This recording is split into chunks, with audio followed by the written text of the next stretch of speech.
தொட்டு பழகும் பொழுதில் இடையில் ஏது வார்த்தை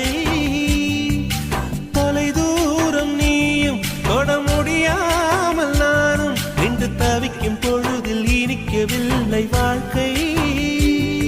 என் நெஞ்சின் ஓசைகள் உன் காதில் கேட்குதா நான் தூவும் பூவிதை உன் நெஞ்சில் பூக்குதா